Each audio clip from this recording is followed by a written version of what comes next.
কোনখন বিশ্ববিদ্যালয়ৰ কি সম্পদ মুছলমানসকলে ধ্বংস কৰিছিল? শিক্ষাৰ্থীৰ মনত সাম্প্ৰদায়িকতা বিয়পাই দিয়াৰ কৌশল নেকি এয়া? দশমমান শ্ৰেণীৰ অসমীয়া বিষয়ৰ প্ৰশ্ন, কোনখন বিশ্ববিদ্যালয়ৰ কি সম্পদ মুছলমানসকলে ধ্বংস কৰিছিল? ক্লাছ 10ৰ ছমহীয়া পৰীক্ষাৰ প্ৰশ্ন এয়া। অসমীয়া সাহিত্য চয়নিকা নামৰ কিতাপৰ প্ৰাচীন ভাৰতীয় শিক্ষা পাঠৰ পৰা দিয়া হৈছে এই প্ৰশ্নটো। এই প্ৰশ্নটো দেখি মৰ্মাহত হৈছে বিশিষ্ট শিক্ষাবিদ কটন কলেজৰ ৰাজনীতি বিজ্ঞান বিভাগৰ প্ৰাক্তন অধ্যাপক ৰছিদ আহমদ। আজি দশমমান শ্ৰেণীৰ অসমীয়া MIL প্ৰশ্ন কাকতত দ্বিতীয় পৃষ্ঠাত 14 নম্বৰ এটা প্ৰশ্ন দেখিলোঁ। দেখি মই স্তম্ভিত হ'লোঁ। প্ৰশ্নটো আছিল, কোনখন বিশ্ববিদ্যালয়ৰ কোনখন বিশ্ববিদ্যালয়ৰ কি সম্পদ মুছলমানসকলে ধ্বংস কৰিছিল? ছমহীয়া পৰীক্ষাত নেকি? ছমহীয়া পৰীক্ষা, হাফ ইয়াৰলি এক্সামিনেশ্যন ক্লাছ 10ৰ, যিটো বৰ্ডৰ জিলা বৰ্ডে কুৱেশ্যন ছেট কৰিছে, আৰু সেই কুৱেশ্যন পেপাৰত এনে এটা কুৱেশ্যন আছে, 14 নম্বৰ কুৱেশ্যন, যে কোনখন বিশ্ববিদ্যালয়ে কি সম্পদ মুছলমানসকলে ধ্বংস কৰিছিল? প্ৰশ্নটো দেখি মই খুব স্তম্ভিত হ'লোঁ যে কণ ল'ৰা ছোৱালী, দশমমান শ্ৰেণীৰ ল'ৰা ছোৱালীৰ মনত সাম্প্ৰদায়িকতাৰ বীজ বপন কৰাৰ এটা সুস্থ পৰিকল্পনা পাঠ্য কিতাপত। কোনো এখন দেশৰ কোনো এজন ৰজাই এখন দেশ আক্ৰমণ কৰি তাৰ লাইব্ৰেৰী ধ্বংস কৰিব পাৰে। সেইটো হ'ল ৰজাসকলৰ আক্ৰমণাত্মক মনোবৃত্তি। চেংগিছ খাই যেনেকৈ বাগদাদৰ বিশাল লাইব্ৰেৰী ধ্বংস কৰিছিল, তেনেকৈ এজন ৰজাই ধ্বংস কৰিছিল। ইয়াত মুছলমান আৰু অমুছলমানৰ জাত পাতৰ কথা নাই। ৰজা যেতিয়া দেশ আক্ৰমণ কৰি বিজিত জাতিৰ ওপৰত তেনেকুৱা ধ্বংসলীলা আৰম্ভ কৰে, এইটো এটা নীতি। কিন্তু পিছত মই পাঠ্য কিতাপখন বিচাৰি উলিয়ালোঁ যে কথাটো চাওঁ। মই দেখিলোঁ যে হয়, সেই শ্ৰেণীৰে কিতাপ যিখন আছে, এই অসমীয়া সাহিত্য চয়নিকা নতুন, অসম ৰাজ্যিক পাঠ্যপুথি প্ৰকাশন আৰু প্ৰণয়ন নিগমে উলিওৱা, চৰকাৰী প্ৰণয়ন নিগম, পাঠ্যপুথি প্ৰণয়ন নিগমে প্ৰকাশ কৰি উলিওৱা অসমীয়া সাহিত্য চয়নিকা দ্বিতীয় ভাগৰ দশম শ্ৰেণীৰ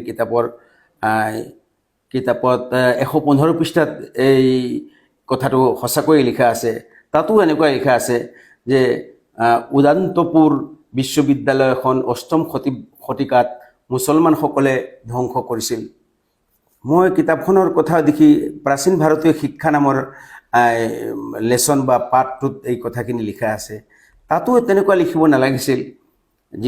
যিজন লিখকে লিখিছিল, হেমচন্দ্ৰ গোস্বামীয়ে লিখিছে, তেওঁ এই কিতাপত মুছলমানসকলে নিলিখি সেই ৰজাৰ নামটো লিখিব পাৰিলেহেঁতেন। আৰু যদিও এজন আগৰ যুগৰ এজন লিখকে লিখিছে, কিন্তু এতিয়া সেইবোৰ প্ৰশ্ন কাকতত উপস্থাপন কৰোঁতে ৰজাৰ কথা লিখিব পাৰিলেহেঁতেন। সেই বিষয়বোৰ সঁচাকৈয়ে চিন্তা কৰিবলগীয়া। আৰু মই ভাবোঁ এইবোৰ পৰিকল্পিতভাৱে ভাৰতৰ শিক্ষা ব্যৱস্থাত, বিশেষকৈ ইতিহাসক বিকৃত কৰাৰ এক ভয়াৱহ এটা পৰিকল্পনা আৰু ষড়যন্ত্ৰ বুলি মই ভাবোঁ। তেওঁ সুধিছে, মুছলমানসকলে এই দেশত কেৱল ধ্বংস কৰিছে নেকি? একো জানো অৱদান নাই এই দেশৰ প্ৰতি? প্ৰথম ভাৰতবৰ্ষ যিসকল হিন্দু ৰজাই ৰাজত্ব কৰিছিল, সেইবিলাক বিভিন্ন সৰু সৰু প্ৰিন্সলি ষ্টেট বুলি কোৱা হয়। সেই সৰু সৰু ৰজাই শাসন কৰিছিল। গোটেই দেশবোৰ একত্ৰিত হোৱা নাছিল, ইউনাইটেড ইণ্ডিয়া নাছিল। কিন্তু মোগলসকলৰ হাততেই ভাৰতবৰ্ষ, ইমান প্ৰকাণ্ড ভাৰতবৰ্ষ, আজিৰ যিখন ভাৰতবৰ্ষ, আমি আনকি আজিতকৈও পূৰ্বতে আফগানিস্তানলৈকে, বেলুচিস্তান, আফগানিস্তান, এই সকলোবোৰ সামৰি ভাৰতবৰ্ষ আছিল। পূবফালে ব্ৰহ্মদেশ, যিখন আজি ম্যানমাৰ কোৱা হয়, শ্ৰীলংকা, এই সকলো ভাৰতবৰ্ষৰ ভিতৰতে আছিল। এই বিশাল ভাৰতবৰ্ষ মোগলসকলে, বিশেষকৈ শেষ সম্ৰাট ঔৰংগজেবৰ দিনত এই বিশাল ভাৰতবৰ্ষৰ গঠিত হৈছে। তেওঁ 50 বছৰ ভাৰতবৰ্ষ অতি সুখ্যাতিৰে ৰাজত্ব কৰিছিল। সেইকাৰণে তেওঁলোকৰ পৰা আমি উপহাৰ হিচাপে পোৱা বুলি কওঁ। মই মুছলমান বুলি তেওঁলোকক নকওঁ, তেওঁলোক ভাৰতবৰ্ষৰে ৰজা আছিলে। ভাৰতৰ কৃষ্টি সংস্কৃতি তেওঁলোকে গ্ৰহণ কৰিছিল। কোনোদিনেই মোগলসকলে ভাৰতবৰ্ষৰ ৰজা মহাৰাজাসকলক বা জনসাধাৰণক মানে ইছলামলৈ কনভাৰ্ট হ'বলৈ ৰূপান্তৰিত হোৱাৰ কোনো পৰিকল্পনা কৰা নাছিল, প্ৰচেষ্টাও কৰা নাছিল। তেওঁলোক ৰজা হিচাপেই ৰাজত্ব কৰিছিল।